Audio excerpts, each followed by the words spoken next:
Abra sua Bíblia, por favor, em Colossenses capítulo 2. Hoje eu encerro a minha participação nesse evento. Glória a Deus. Agora os homens estão chegando aí. À noite, amanhã de manhã o pastor Bianco já vai estar aqui. À noite, depois do culto, o pastor Léo, ótimo. Pastor Léo vai estar aqui. Baixa um pouquinho o retorno, senão vai dar microfone aqui. Só um pouquinho. E vai ser bênção em nome. Senta, por favor, irmãos. Pode sentar. Fica sentadinho aí. Glória a Deus. Ei, Jesus. Rapaz, o microfone da minha mulher é bom. Pega aí. Você tá. Você nem pagou o preço, já está com o microfone desse. Amém? Irmãos, ontem nós falamos um pouquinho sobre esse texto. Eu quero que você coloque aí os seus olhos sobre o versículo 6. Qual é o meu intuito aqui? Trazer um ensinamento para você. Eu confesso que eu gostaria que você saísse daqui pulando igual uma pipoca, né? Mas muitas vezes a gente precisa de ensinamento porque o ano é grande, né, irmãos? E aí a gente não sabe o que a gente vai enfrentar em 2024. Então a gente precisa se alinhar ao propósito de Deus. E eu creio profundamente no poder de Deus. Eu acredito 100% que Deus pode trazer algo de sobrenatural sobre as nossas vidas. Quando Jesus faz aquela oração, assim na terra como no céu. O que você pensa daquela oração? Vamos lá, o que é o céu para nós hoje? Quando se fala em céu, a gente pensa no quê? Em tudo de bom, né, irmãos? O céu é um lugar que não tem sofrimento, perseguição, nada de ruim. A sensação do céu é diferente da terra. Porque você entra nesse ambiente do céu, você perde todo sentimento contrário, maligno, todo sentimento de tristeza, de angústia, de impotência, de qualquer tipo de coisa ruim sai das nossas vidas. Automaticamente vem em nós um sentimento de realização, de confiança, assim como o de Cristo. Quando você vai ouvir uma pessoa que foi arrebatada, você percebe que essa pessoa não quer voltar para a terra. Um dos homens, os pregadores, Luiz Antônio, você vai achar ele na internet, moreno, morreu naquele acidente de avião ali em Congonhas, São Paulo. E antes dele morrer, ele tem uma revelação. Ele estava orando, ele estava dormindo, não lembro. E ele teve uma visão que ele sobe aos céus. E aí Deus começa a falar com ele. Ele era um pastor, pai, esposo. E ele era um grande pregador dos Gideões missionários. Pregava ali todos os anos. E quando ele chega no céu, ele testemunha no Gideão, acho que de número 25, se eu não me engano. E ele fala que não queria voltar. Ele não queria voltar para a mulher dele. Ele não queria voltar para os filhos dele. Ele não queria voltar para a igreja dele. Ele não queria voltar para esse país. Aí um testemunho, ele fala assim, que Deus fala com ele que ainda era preciso que ele descesse um pouquinho. Ainda não era chegada a hora dele. Aí ele tem a visão do acidente. Ele fala que ele viu milhares de corpos e tal. E ele conta lá. Isso apareceu até no ratinho. Então quem chega nesse ambiente do céu, ele não quer vir para a terra mais, porque é outro ambiente, é outra coisa. Só que quando Jesus fala céu na terra, ele está dizendo que nós podemos viver um pouco disso aqui.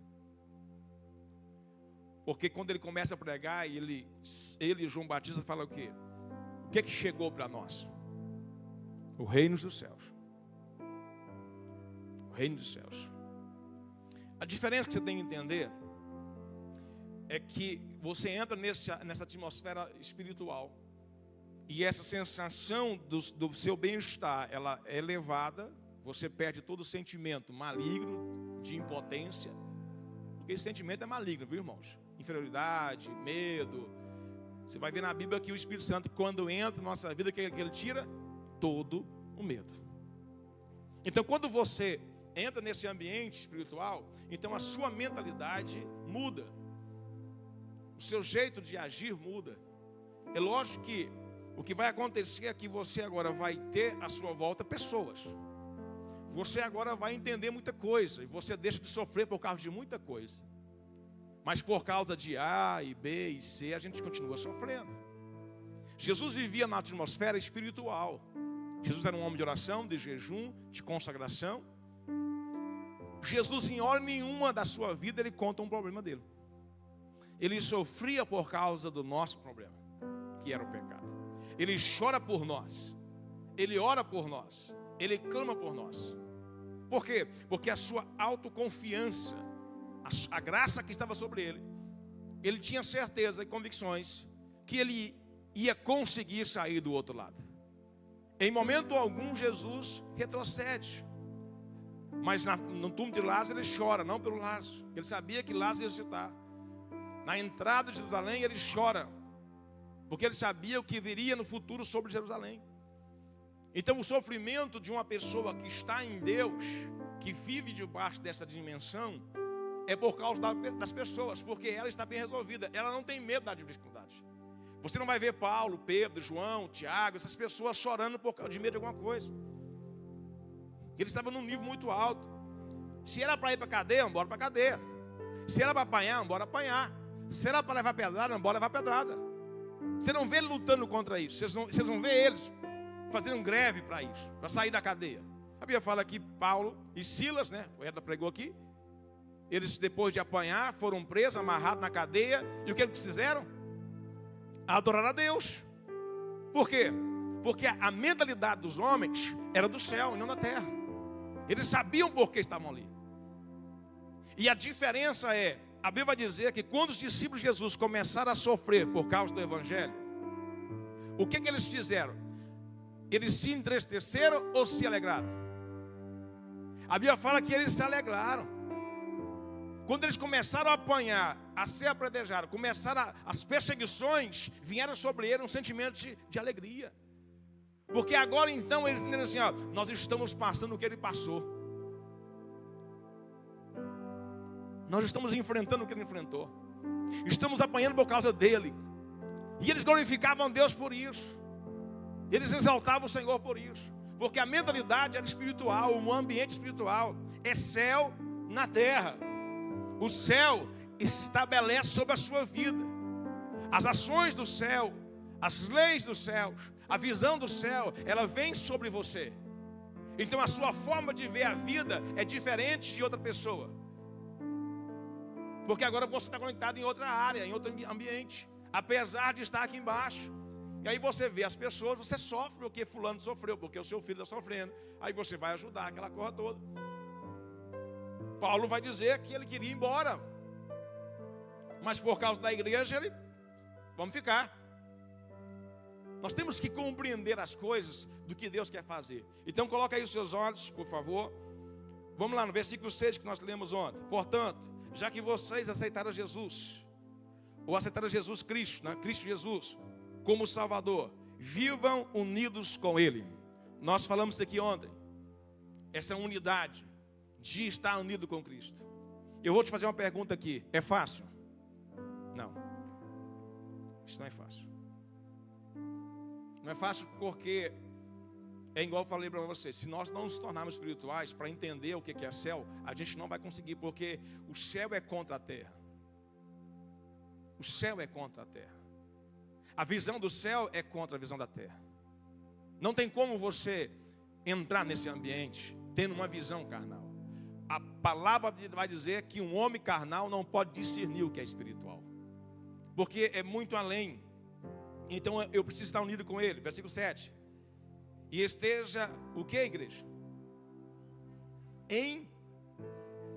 O que é isso, irmãos? Enraizados. Isso é muito profundo. Porque quanto mais funda é a raiz, mais difícil de cair essa árvore. Só que, será que nós estamos crescendo a nossa raiz? Porque focamos muito naquilo que as pessoas vê. E a gente quer mostrar muita coisa para as pessoas. Mas na verdade, as nossas raízes são rasas. Porque em vez de investir na raiz, investimos naquilo que está por fora. Só que quando vem a tempestade, a adversidade, nós não temos a capacidade de suportar. Eu já disse 1 milhão de vezes, vou repetir, o que sustenta esta igreja não é o que você está vendo, é o que você não está vendo. É o que está embaixo. É o alicerce. Você nunca vai chegar e dizer assim, nossa, que alicerce bonito. Que coisa top. Você vai olhar a parede que você está vendo, a tinta, o reboco, o telhado. Mas alicerce ninguém dá valor. Só que se o alicerce for mal feito, não tem como colocar nada em cima. Então muitas vezes nós não estamos sendo arraizados nele. Continua a fazer, por favor, o versículo 3, 1, 2, 3. Não, irmão, só os que sabem ler, por favor. 1, 2, 3.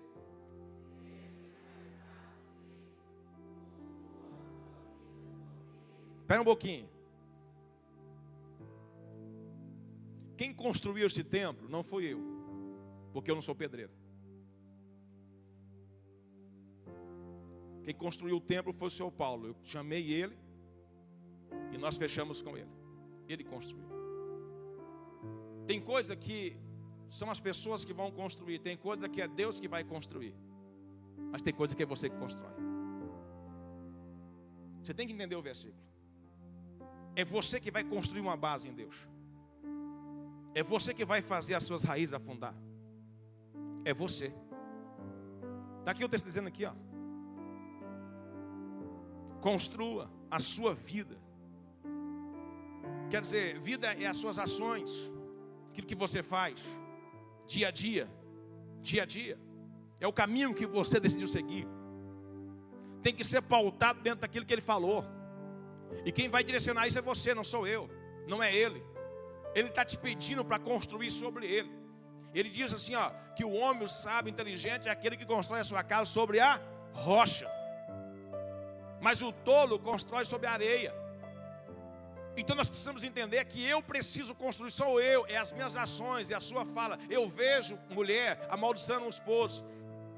Ela não está construindo o seu casamento sobre Cristo. Eu vejo homens desonrando a sua esposa ou a sua esposa. Eles não estão construindo o seu alicerce. Jovens que se deitam antes do casamento. Você não está construindo uma história em Cristo. Seu casamento tem tudo para dar errado. Por quê? Porque quando você vai para a cama sem o casamento, com seu namorado, com sua namorada, você está atraindo um demônio chamado Pombagira. Ele é o demônio do sexo, fora do casamento. Ele domina esse ambiente. O Espírito Santo domina o ambiente do casal. Então se você, homem, jovem, leva a sua namorada para a cama, você está sendo levado por Satanás. Ele está guiando você, porque o Espírito Santo não vai fazer isso. Não vai fazer, é verdade, não estou mentindo, não sou mentiroso. Mas muitas vezes, o que nós fazemos? Por um sentimento de prazer momentâneo, a gente leva isso, faz isso. E aí a gente fala o quê? Mas Deus perdoa. Sim, Deus perdoa. Mas Satanás, ele coloca as suas influências, as suas marcas, e nos prende. Então se eu quero ter uma vida de sucesso, eu preciso construir. E construir é fazer tudo aquilo que ele ordenou. Ele disse que ele é o quê? O caminho, a verdade e a vida. Ninguém vai ao Pai a não ser por mim. Entenda bem isso aqui. E o que mais que fala o versículo? 1, 2, 3. E eles... Sangue do Cordeiro, é hoje, Jesus, que nós vamos aqui até meia-noite. E eles... Presta atenção, irmão, presta atenção. A fé foi dada a todos os homens. Todo mundo tem fé. Quando a Bíblia fala do grão de mostarda, que é o grão menor que tem, que a fé seja como ele. Agora, se você pega um grão de mostarda e planta ele, o que acontece com ele? Ele cresce e vai se tornar uma árvore, uma das maiores que tem. Então você começa como um grão de mostarda, mas você não vai permanecer toda a vida como um grão de mostarda. Você vai começar. Então você precisa fazer coisa que essa fé, ela vai crescer, se tornar forte. Ela pode até começar fraca, mas ela vai se fortalecendo pelas suas ações. Por quê, pastor? Porque Deus vai ver as suas ações, e você se movendo, vendo que Deus está com você diariamente, trazendo socorro e providência para a sua vida. E a cada segundo da sua vida você percebe que Deus estará com você. E quando você perceber que Deus abençoou que você pagasse uma conta de R$100, Deus abençoou para que você pagasse uma conta de R$200, Deus abençoou para que você pagasse uma conta de 300, de 1.000, de 10.000, de 15.000, de 1 milhão, de 2 milhões. Você viu Deus fazendo, então a sua fé vai crescendo.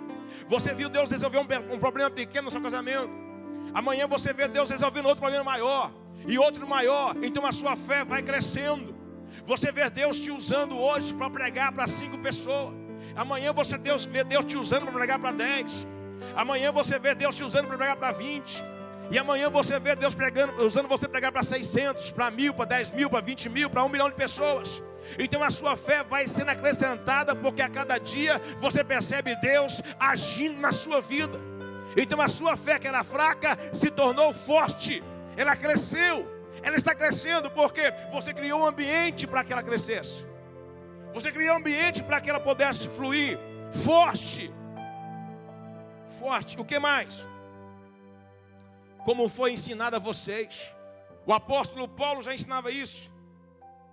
Aí ele dizia, dê sempre graças a Deus. Versículo 8, tenha cuidado para que ninguém vos torne escravo por meios de argumentos sem valor. Irmãos, isso aqui é uma coisa que nós temos que tomar cuidado. Estamos muitas vezes presos em ambientes, em conversas, discussões que não têm valor. Esse dia aqui na igreja, eu fico até assustado dando desânimo estranho. Uma discussão de quem era o homem mais velho da Bíblia. Aí tem um rapaz que é mais velho, como é que é o nome dele? Matusalém. Aí eles estão colocando Enoque no ambiente e estão tentando colocar Elias, porque Enoque e Elias não viu a morte. Estão tentando dizer que Elias é o homem mais velho, porque não morreu. Irmão, é tanta ignorância para uma pessoa só que eu fico até assustado. A Bíblia fala que para estar nesse corpo, para estar nessa terra, precisa de um corpo. O que a Bíblia diz é que esses 2 homens não passaram pelo processo da morte, mas eles não estão aqui na terra. Eles foram tirados. Eles não estão aqui. Eles não estão aqui. Porque para estar aqui precisa de um corpo. Eles não têm o corpo. Eles foram levados. Outra coisa, aonde eles estão? A Bíblia vai dizer para Moisés, que Moisés, quando pediu para ver Deus, o que Deus falou para ele? O que Deus falou para ele, irmão? Pelo amor de Deus. Que ele não aguentaria ver Deus e continuar vivo. Só que Moisés e Elias viu Deus ou não viu Deus? Eles viram que está no céu. Então com esse corpo eles não conseguiriam. Com esse corpo não. Quando Jesus aparece no monte e é transfigurado, Pedro, João e Tiago se escondem, porque a glória toma ambiente. Quem está lá tranquilo? Jesus, Elias e Moisés. Tranquilo. Eles não estão aqui, irmãos. Mas as pessoas criam ambientes, irmãos, e outros estão presos em tantas coisas aí que vem da sabedoria humana. Cuidado, irmãos, com essa sabedoria, com esse negócio humano. Cuidado com isso, porque isso tem destruído muitas pessoas. Muitas pessoas se perderam. Muitas pessoas não entendem. Quando você prega isso, as pessoas não vêm. Aqui eu já olhei aqui, já está faltando muita gente que estava aqui ontem e não veio hoje. Porque eles criaram na sua cabeça, alguns porque talvez adoeceu, alguma coisa, não sei o que aconteceu. Mas muitas pessoas criaram que não precisa aqui mais. Que eles por si só conseguem ser libertos, chegar diante de Deus. Não conseguem, irmãos. Quando você se alinha a uma igreja, a um pastor, você precisa obedecer à voz do pastor, porque ele deu autoridade ao pastor. Você está ligando a sua vida ao pastor. Se você não concorda com ele, a Bíblia vai dizer que você deve procurar outra igreja. Sozinho você não deve ficar. Isso é tão importante que Deus falou com um homem chamado Paulo, que tinha um propósito maior do que o de João e de Pedro. Só que não permitiu ele fazer sem pedir a bênção de Pedro. Só que a mentalidade humana das pessoas, elas atrapalham. Por quê? Porque elas não entram numa dimensão de se arraizar em Cristo, de conhecer Cristo. Porque esse ambiente é um ambiente que só vai se aprofundar aquele que ora, aquele que jejuma. E orar pelo Espírito Santo. Porque tem muitas pessoas que oram dentro da sua mentalidade. Essas pessoas não alcançarão de Deus coisa nenhuma. Porque eles oram e pedem dentro da sua mentalidade. A Bíblia fala que um homem que pede dentro da sua mentalidade não recebe de Deus. Eu tenho que orar dentro do Espírito, na visão do Espírito, mas pelo Espírito, para que essa mentalidade humana seja quebrada na minha vida. Essas coisas vêm dos ensinamentos da criatura humana, do seu Espírito que domina o universo. Quem é que domina o universo, irmão? Pera aí. Leia, por favor, o versículo 17, 8, todo mundo. 1, 2, 3.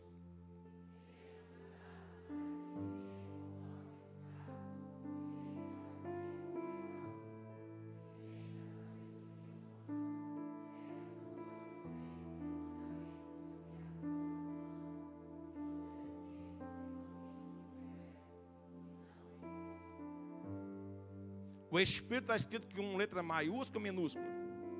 Então esse Espírito é da onde? Do homem e de Satanás. O Espírito Santo, ele trabalha quebrando o nosso ego, nos mostrando a palavra. Uma pessoa dentro do seu mentalidade humana, ele endurece o coração. E o texto diz assim que não é de Cristo. Quem domina o universo hoje não é Cristo, irmãos. Isso foi dado a Satanás. A Bíblia fala que a natureza e os animais faz o quê? Hoje, eles gemem, eles clamam por Deus, esperando o grande dia, para que essa atmosfera seja mudada. Esse ambiente é dominado por Satanás, irmãos, e não por Deus. Não que Deus perdeu o valor, é porque nós entregamos isso para Satanás quando o homem pecou. Agora, quando eu e você aceitamos a Jesus, então o ambiente que eu estou da graça, aí Satanás não tem domínio, amém? Leia de novo o versículo 8, 1, 2, 3.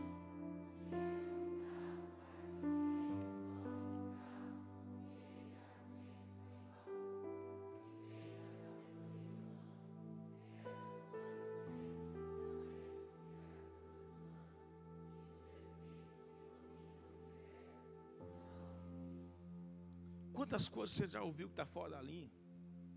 Então é necessário que eu e você façamos o quê? Entramos em oração, jejum, consagração, para que o Espírito Santo traz confirmação em nós. Uma das coisas que Jesus trouxe para nós foi discernimento. Discernir os Espíritos. Para você entender de onde está vindo aquela fonte. Porque nem tudo que você acha que é bom. Nem tudo que você acha bonito, no fundo é realmente bonito. Versículo 9. 1, 2, 3.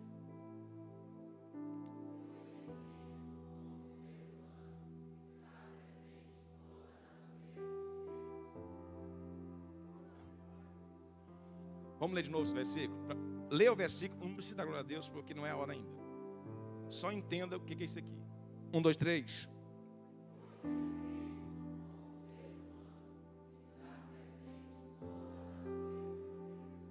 Presta atenção. Jesus é o nosso exemplo. Concorda comigo? Ele é o exemplo. Ele veio para nos mostrar o caminho e como funciona. Então ele vem 100% como homem. Como homem, ele recebeu uma natureza de Deus sobre ele. Ele se esvaziou 100% daquilo que era divino. Ele deixou de usar essa parte. Como homem, veio sobre ele uma natureza de Deus. Natureza. O que é natureza, irmãos? Vamos dizer que são instintos, né? Ações. Olha para você ver como isso aqui é forte.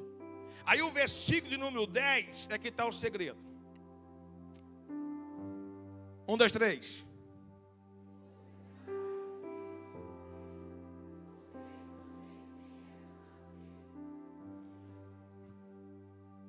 Presta atenção.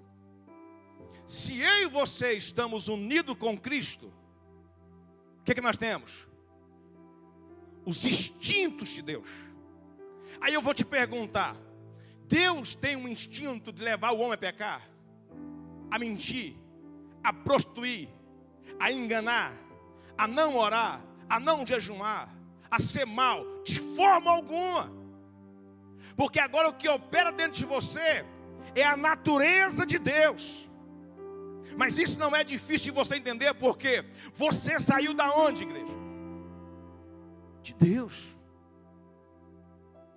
Façamos o homem a nossa imagem e semelhança. Façamos o homem a nossa imagem e semelhança. Quando você ativa esse ambiente, você entra num ambiente de Deus, e a graça de Deus começa a fluir dentro de você de uma forma sobrenatural. E Ele domina todos os poderes e autoridades espirituais. Ele quem? Nós. Leia, por favor, versículo 3. 1, 2, 3. Não, leia forte, pelo amor de Deus. Parece que você está entendendo. Leia forte. 1, 2, 3.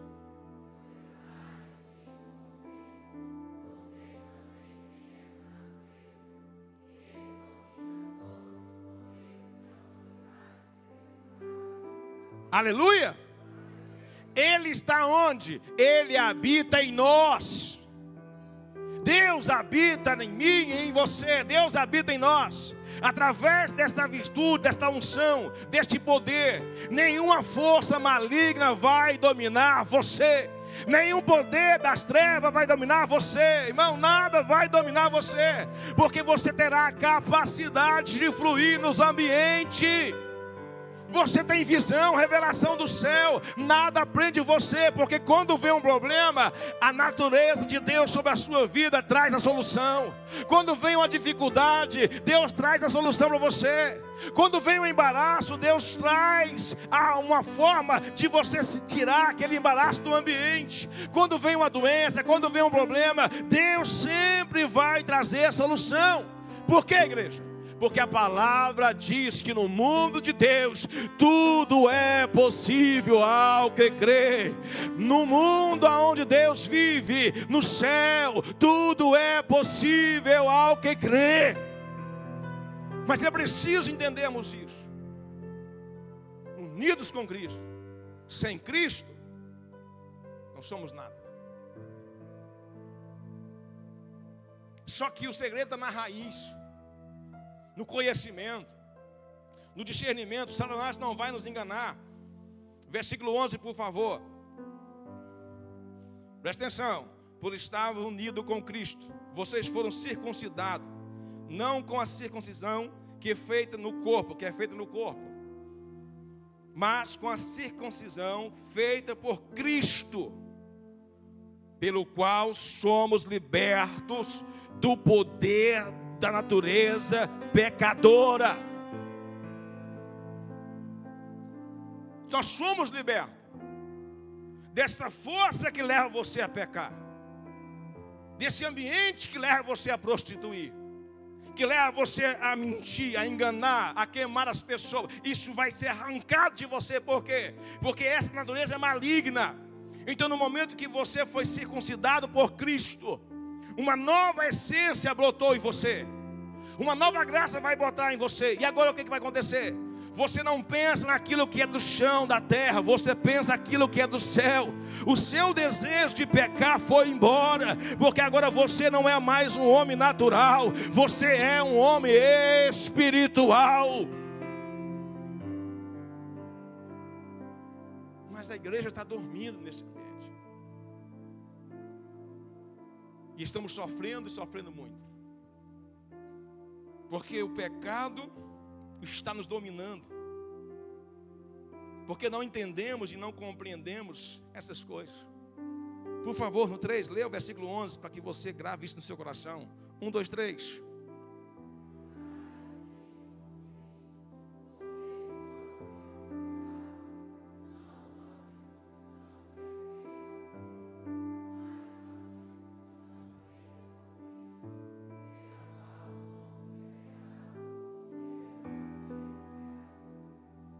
Amém? Somos libertados.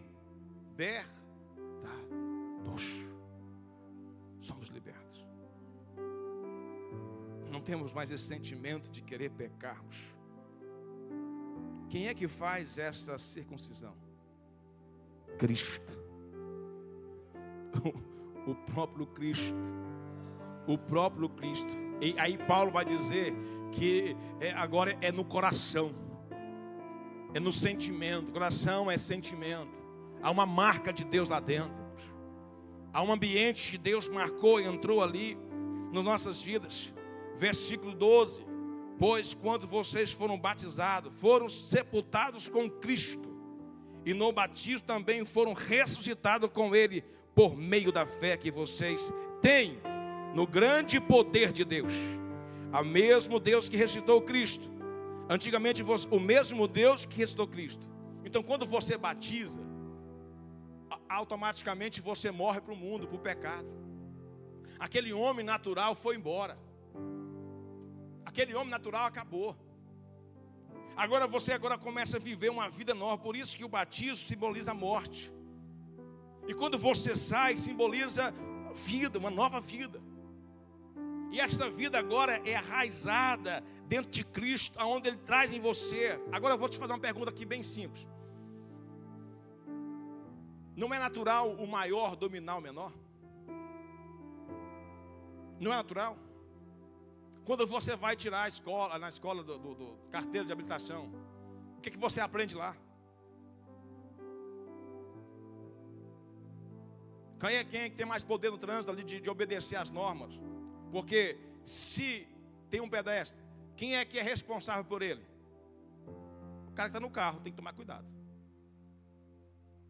Porque ele é maior, ele pode matar. Ele pode dominar. E assim você vai vendo, você vai estudando lá dentro, que a gente precisa respeitar. Quanto maior, mais respeito. Por quê? Porque você domina, você pode, nesse ambiente você pode matar alguém. Por causa do peso do carro, da velocidade do carro. Então, quando você vê alguém pisando na faixa, por mais que você tenha um carro muito caro, você tem que parar o carro, porque agora está passando um pedestre ali, e você precisa respeitar e parar o seu carro, porque você tem mais poder. Nesse caso aqui, é Cristo. A Bíblia fala que foi dado a Ele todo o poder, tanto na terra como no céu. Não tem como Cristo entrar na sua vida e você continuar dominando o ambiente. Não tem como Ele entrar na sua vida e você ter desejo de pecar, porque Ele entra e Ele domina toda a sua mente. Ele traz conhecimento a você. Ele traz revelações. Ele traz um poder sobrenatural sobre a sua vida. Os valores começam a fluir dentro de você. E você começa a crescer em Deus sobremaneira. A cada dia, a cada segundo. E aonde você chega, você transforma. Porque você jamais vai chegar no lugar sozinho agora. Aonde você for, vai um exército de anjos. Vai o Espírito Santo. Vai Cristo. Vai o Deus Pai Todo-Poderoso. E aí você chega e lança a palavra dele. Porque você não anda por andar. Você não fala por falar. Você não pensa por pensar. Porque agora você é dominado pelo céu. Quando você abre a sua boca, irmãos, o que é que está na sua boca? Uma fonte. Que fonte é essa? Uma fonte de vida. Uma fonte que transforma pessoas. A sua fala começa a transformar o ambiente. As suas ações começam a transformar o ambiente. Porque você está se movimentando pelo seu corpo, falando com a sua voz. Mas não é você que faz, há um Deus dentro de você, dirigindo a sua fala, dirigindo o seu corpo, dirigindo a sua mente. Aí você começa a profetizar, aí você começa a falar, aí você começa a dizer. E o diabo, a enfermidade, os problemas têm que obedecer, porque você agora tem autoridade. Cristo em você, Cristo em nós. A presença dele começa a fluir na nossa vida, aleluia. Não tem diabo, não tem maldição, não tem inferioridade, não tem preocupação que vence isso, igreja. A nossa dificuldade de entendermos esse ambiente, eu preciso me enraizar, eu preciso me aprofundar nesse ambiente, conhecer o poder que foi colocado na minha vida, conhecer essa unção, essa graça, porque quando você está cheio de Deus, nada pode contra você, irmãos, nada pode contra você. Você come uma comida e ela dura 40 dias. Uma comida só, um pão só que você come. A graça de Deus entra e você consegue caminhar 40 dias e 40 noites e não tem fome. Oh, aleluia, mas se não tiver pão não tem problema, porque você chega diante dele e você passa 40 dias e 40 noites sem comer e sem beber, sem comer e sem beber. Por quê? Porque a unção dele, a graça dele flui em você, o poder dele flui em você. Satanás não pode ir contra você, contra a sua casa, porque quando ele chega na sua casa, ele não consegue ver você, porque você está cheio de Deus. Quando ele chega na sua casa, ele vê Deus, ele vê a graça de Deus, ele vê a unção de Deus, ele vê o poder de Deus. Então ele tem que recuar, ele tem que sair, porque contra Deus não há maldição, não há encanto, contra Deus não há palavra, porque a palavra maior é a palavra de Deus, a palavra mais forte vem do céu, aleluia. E se ele falou algo à sua vida, vai acontecer, vai fluir, vai acontecer milagres, porque Deus estará com você. Mas é preciso entrar nesse ambiente, sair desse ambiente carnal, dessa mentalidade humana, e entrarmos naquilo que Paulo está dizendo para nós nesse dia. Só que isso está na oração, está no jejum. Aí as pessoas não querem. As pessoas não querem passar 14 dias dentro da igreja. As pessoas não querem passar alguns minutos orando um pouco mais.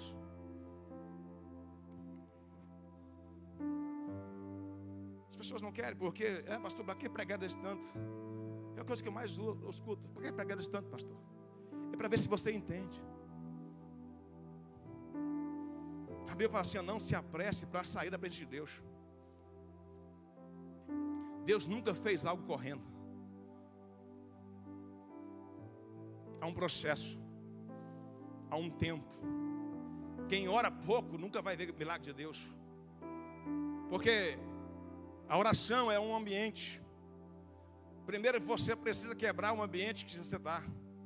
Depois você quebra o ambiente espiritual que está sobre você. E depois disso é que você começa a receber algo do céu. E talvez isso pode durar 2 horas de oração, 3 horas de oração.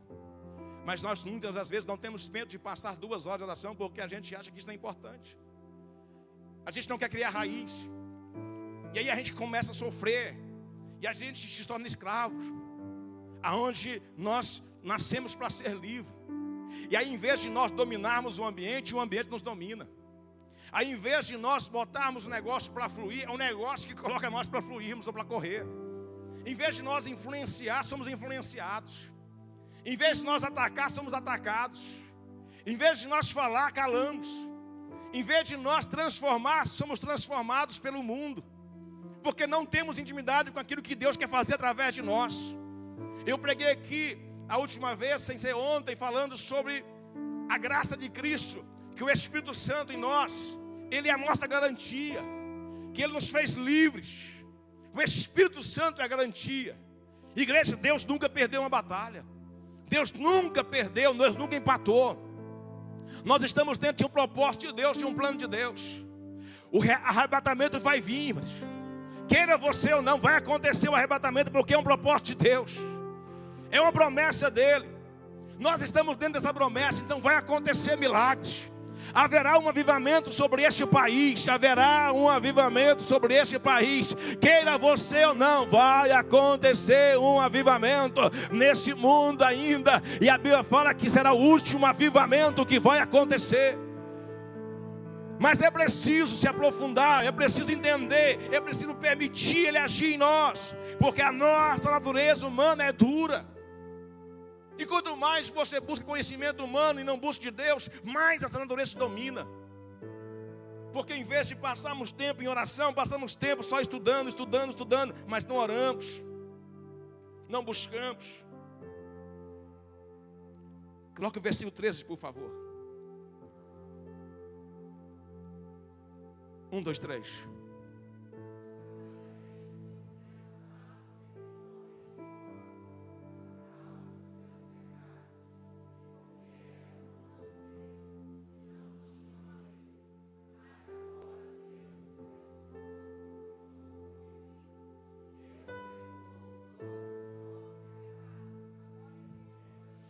nos perdoou todos os nossos pecados.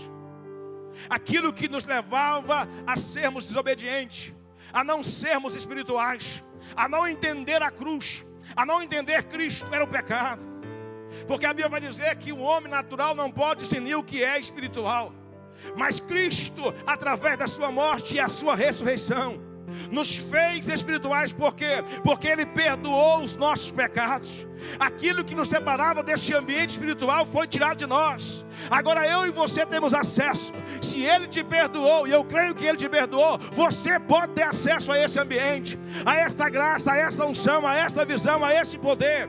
Nenhum homem cheio de Deus foi derrotado. Nenhum homem cheio de Deus parou por causa da adversidade. Nenhum homem cheio de Deus conseguiu parar ou deixar de fazer, porque o Espírito Santo sempre fluía sobre ele, trazia revelações e entendimento. Por mais que fosse difícil, fosse cadeia, fosse prisão, fosse apedrejado, fosse criticado, jogado no fogo, jogado no óleo, por mais que sofreu, eles continuou caminhando, porque eram espirituais. O foco deles não era terreno, era espiritual. O que fortalecia eles não era o que a terra estava produzindo, era o que o céu estava produzindo, aleluia. Os olhos deles não estavam embaixo, estavam em cima, porque eles acreditavam que a cada dia que se passava, eles estavam mais perto do Senhor, mais perto do céu, mais perto do Pai, mais perto do Filho, mais perto da redenção, mais perto que as suas lágrimas seriam enxugadas, aleluia. E eles romperam as adversidades, eles venceram cidades, eles venceram reinos, eles venceram muitas adversidades desta terra por causa de Cristo. E nós estamos sendo vencidos pelos nossos próprios desejos,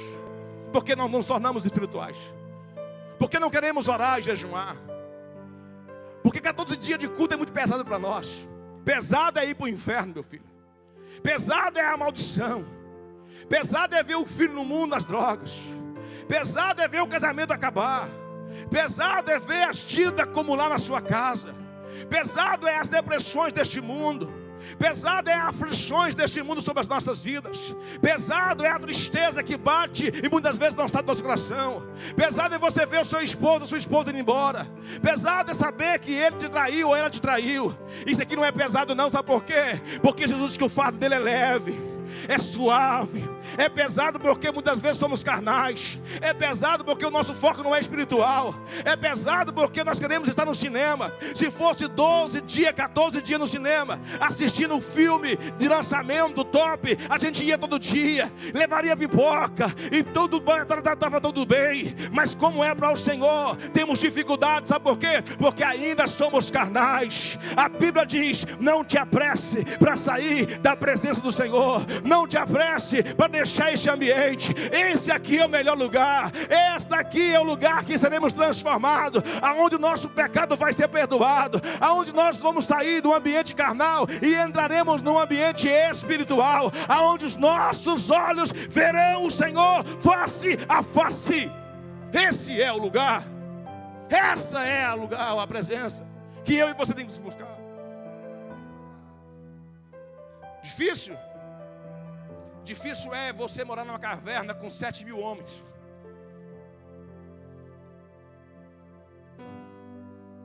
Difícil é isso.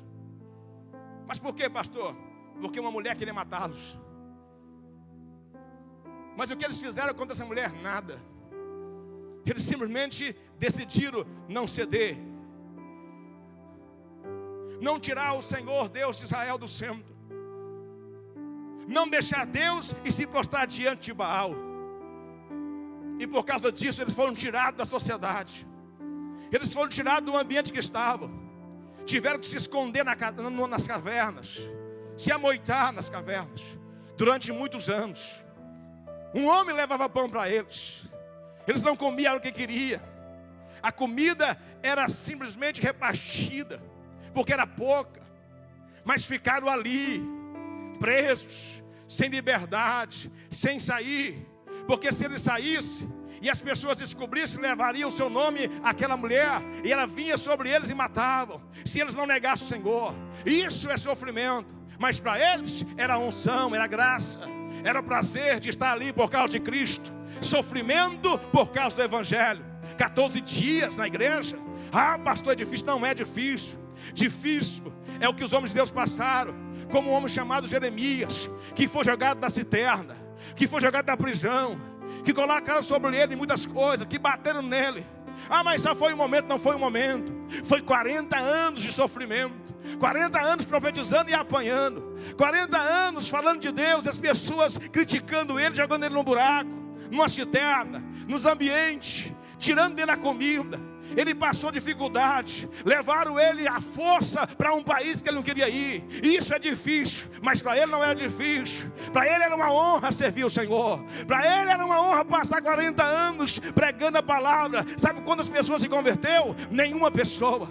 Ninguém se converteu. 40 anos de mensagem. Pregava nas praças, pregava na porta do templo, pregava na porta do palácio, pregava nas ruas, pregava dia e noite. Ninguém se convertia, ninguém ouvia a sua mensagem. As pessoas criticavam dele, as pessoas batiam nele, mas ele estava ali glorificando o Deus dos céus, honrando ao Senhor, porque ele entendeu o seu chamado. Difícil é você profetizar para a nação, falar a respeito de Cristo, explicar tudo o que vai acontecer, e as pessoas incrédulas pegar aquele profeta, levar para o ambiente, encerrar ele ao meio, matar ele encerrando ao meio, para que ele pudesse negar a Cristo, ou negar o próprio Deus. Mas ele morreu agradecendo a Deus, fiel ao Senhor. Por quê?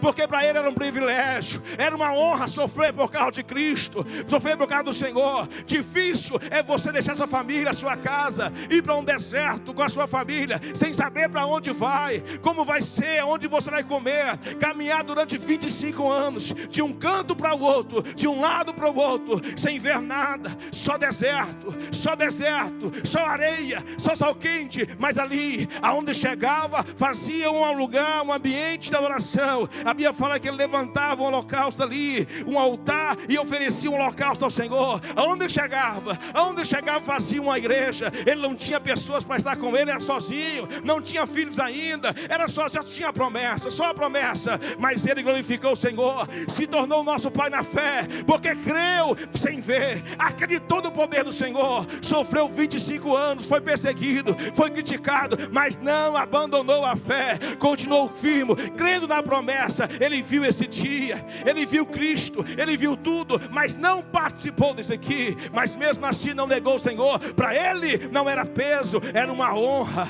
servir o Senhor, morrer por causa do Senhor, estar ali naquele ambiente, para que nós hoje pudéssemos ser abençoados, para que eu e você hoje pudéssemos conhecer Cristo. Ele padeceu, ele sofreu, ele dedicou a sua vida a nós, a mim, a você. Por causa desses homens estamos aqui hoje. Capítulo 11 de Hebreus fala deles, homens que a Bíblia fala que não eram dignos de pisar nessa terra, porque viviam em cavernas, debaixo de barraca, andando de um canto para o outro, rejeitados pela sociedade de pessoas, mas alegres, convictos, porque o prazer deles estava no Senhor, em servi-lo, em honrar. Eles não tinham dinheiro, eles não tinham casa boa, eles não tinham carro bom, eles não tinham igreja, eles viviam de um lado para o outro sozinhos, abandonados, criticados. Quando aparecia, as pessoas apontavam, as pessoas criticavam, as pessoas zombavam. As suas redes sociais não tinha ninguém que seguia eles, eles não tinham ninguém que levava eles para almoçar, eram sozinhos, isolados do mundo, mas criam em Deus, acreditavam no Senhor. Era difícil para eles? Não. Para eles era uma honra servir o Senhor, para eles era uma honra estar ali, para eles era uma honra morrer por causa de Cristo. E para nós, igreja, como está sendo, 17, 14 dias para nós é pesado. Por quê?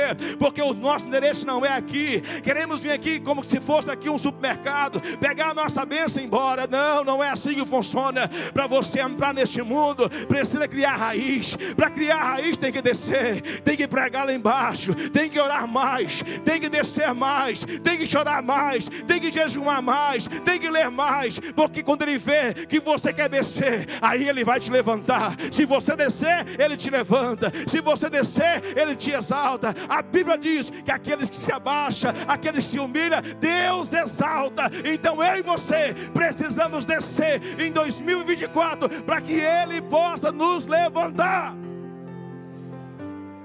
Entenda isso, igreja. Domine esse ambiente. Não entregue a sua família a Satanás. Não entregue a sua mente ao diabo. Não ache que você é super-homem, que a sua visão é a única. Não. Estamos juntos no mesmo barco, um dependendo do outro. É um corpo, é uma família. Não tem duas noivas, é só uma noiva. Não tem duas visões, é só uma visão. É só um reino, é só um batismo, é só um Senhor. Cristo está no controle de tudo. Eu preciso entrar nesse ambiente, viver esse ambiente, gozar esse ambiente. Porque, irmãos, eu estava caminhando para o inferno. Não conhecia Cristo, não queria Cristo, mas Ele me conheceu, Ele me chamou, Ele me resgatou. Eu jamais conseguiria estar aqui, viver neste ambiente, porque a palavra diz que eu era cego. O diabo me cegou os meus olhos, prendeu as minha mente, e eu não conseguia jamais conhecer Cristo. Mas Ele, pela tua infinita misericórdia, eu ainda estava em pecado, eu ainda estava bebendo, eu ainda estava prostituindo, mas Ele foi aonde eu estava, abriu os meus olhos, mostrou o caminho, me trouxe dentro de uma igreja. Um pastor pregou, e eu disse assim: olha para quem ele está pregando, por que essas pessoas estão chorando? E de repente o pastor disse assim: olha, você não consegue entender por que eles estão chorando, porque você é um homem carnal, você ainda está em pecado. Mas o meu Deus manda te dizer o seguinte: se você se converter agora, você vai entender o que eles estão entendendo, você vai chorar como eles. E aí então eu comecei a chorar, levantei a minha mão e aceitei Jesus. E acredite, eu comecei a ver o que eles estavam vendo. E hoje quando eu entro aqui dentro é difícil não chorar, porque eu choro por Ele, por aquilo que Ele está fazendo, por aquilo que Ele está trazendo. Eu não sou merecedor dessa glória, dessa presença, dessa unção. Eu jamais me escolheria para ser pastor, mas Ele me escolheu, Ele te escolheu, Ele te chamou, Ele nos chamou, porque Ele sabe que você é um homem, uma mulher, segundo o coração dEle. Se você deixar Ele dominar o seu coração, Ele vai encher você, Ele vai renovar você, Ele vai abrir os seus olhos, e você não vai ver terra, você vai ver o céu. Você vai ver céu, você não vai ouvir terra, você vai ouvir o céu, aleluia. O céu vai falar para você, aleluia. O céu vai cantar para você, o céu vai se abrir para você. Aí sai tristeza, aí a angústia vai embora, aí a tristeza não existe mais no seu coração. Por quê, pastor? Porque a paz entrou aí dentro, a alegria reina aí dentro, a graça reina aí dentro, o poder reina aí dentro. E tudo que vier contra você, Ele vai dizer só uma palavra para você: não temas, não temas, porque eu estou contigo. Não temas, porque eu sou seu Deus. Não temas, porque eu vou abrir porta onde não tem porta. Não temas, porque aquele que levanta eu vou derrubar, mas aquele que humilha eu vou levantar. Não temas, creia somente e tu verás o milagre de Deus sobre a sua vida. Creia, igreja, nesta noite. Como estamos perdendo?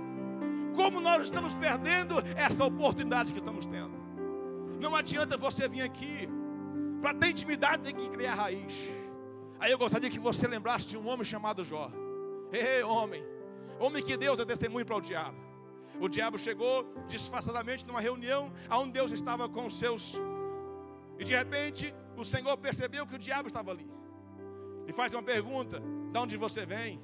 Ele responde: eu estava aí sobre a terra, rodeando esta terra. Aí Jesus fala assim para ele, o Senhor fala assim: olha, você viu meu servo Jó? Aí o Senhor começa a trazer honra a esse homem, íntegro, fiel, honesto.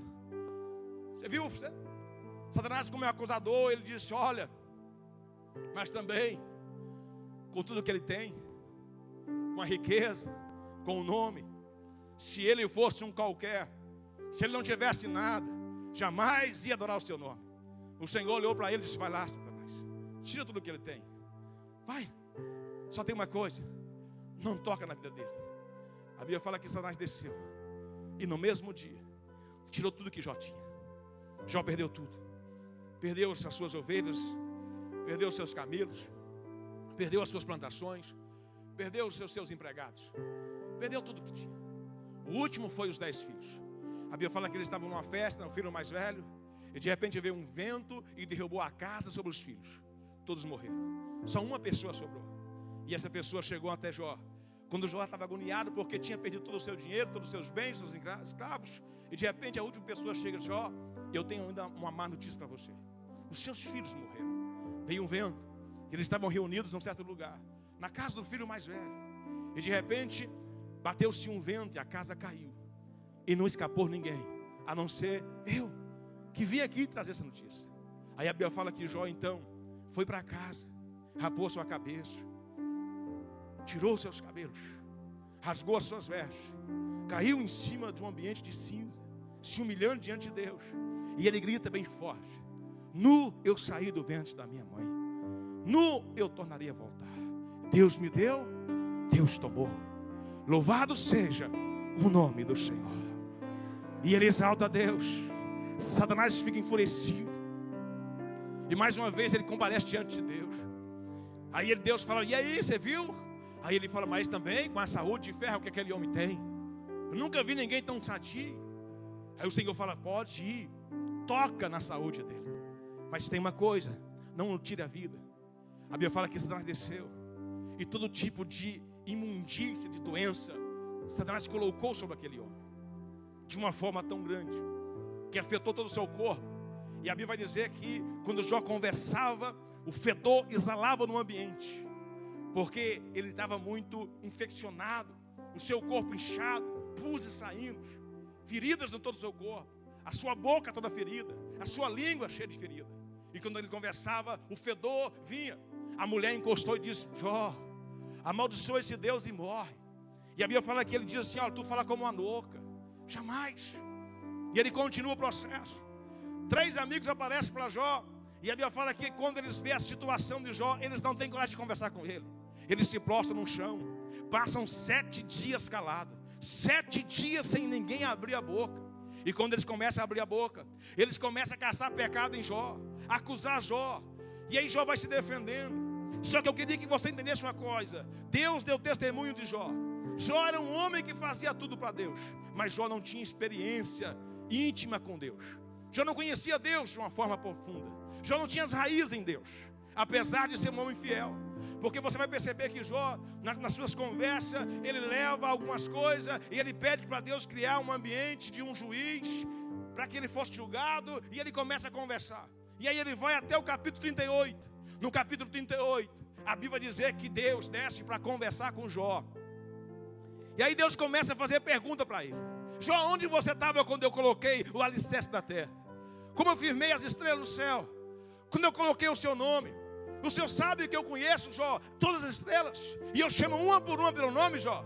Aonde você estava quando eu coloquei o limite do mar? E Deus começa a conversar com Jó, e Jó cala-se, ouve a voz de Deus, não fala nada, fica quieto.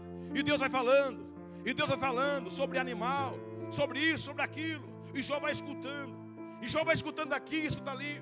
E a Bíblia vai dizer que chega o versículo 42 de Jó. Aí a Bíblia fala que Jó agora vai responder. E aí ele vai na sua humildade e diz assim: olha, Senhor, eu quero te dizer uma coisa. Antigamente eu sabia e conhecia o Senhor e te ouvi falar, mas agora não. Agora os meus olhos te veem. Entenda uma coisa: se você não conversar com Deus, você nunca vai entender quem é Deus. É preciso conhecê-lo. Por mais que você saiu do pecado, por mais que você é honesto, por mais que você dá o dízimo, por mais que você dê oferta, por mais que você venha em todos os cultos, é preciso parar para ouvir a voz do Altíssimo, porque só ouvindo a voz dele é que você vai conhecer ele face a face, entender a sua visão, o seu propósito para nós. Ali Jó confessa e diz: olha, antigamente eu ouvia, eu te conhecia, te ouvi falar, agora não, Senhor, agora eu te conheço, porque os meus olhos te veem. Aleluia! É preciso descer em oração, é preciso entrar em oração para que nós possamos ouvir a voz de Deus. Jó falou muita coisa do que não entendia, porque antigamente ele só ouvia, e ele obedeceu porque o próprio Deus deu a ele testemunho dele. Mas a experiência só veio quando Deus começou a falar com ele. Naquela época não era como hoje, que nós temos o Espírito Santo. Poucas pessoas ouviam a voz de Deus, era escolhida a dedo. Poucas pessoas tinham essa experiência. Jó, apesar de ser fiel, não tinha. Mas depois do 38, você percebe que ele começa a ter. A dificuldade nossa é essa: estamos aqui, entramos e saímos, mas não criamos esse ambiente para Deus falar. Não criamos ambientes para ouvir a voz de Deus. E então continuamos sendo a mesma pessoa. Aleluia, entenda bem uma coisa. 3 milhões de pessoas saiu do Egito. Caminhou durante 40 anos, vendo Deus todos os dias, vendo a graça de Deus se manifestando.